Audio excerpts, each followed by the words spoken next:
Hi! In front of me is Samsung Galaxy XCover 6 Pro, and today I would like to show you how you can install and then apply iOS Launcher on this Samsung. First of all, go into Play Store and tap on the search bar.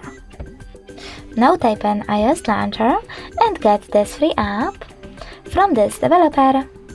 When your app is ready, open it.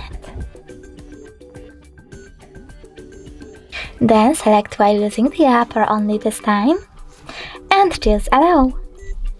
Now you need to swipe up from the bottom of your screen and choose Home button. Then go into Settings. In Settings, scroll down, choose Apps section and click on Choose Default Apps. From here, just tap on Home app and tap on iOS Launcher. Finally, select Got it, and as you can see after that, Apple layout was applied successfully on my device. If you wish to, you can always switch between your layouts by going into the same settings, tapping on Apps, choose Default Apps and Home app. Then you can click on one UI Home or iOS Launcher. Thanks so much for watching. If you enjoyed this video, leave a like, comment and subscribe. Bye!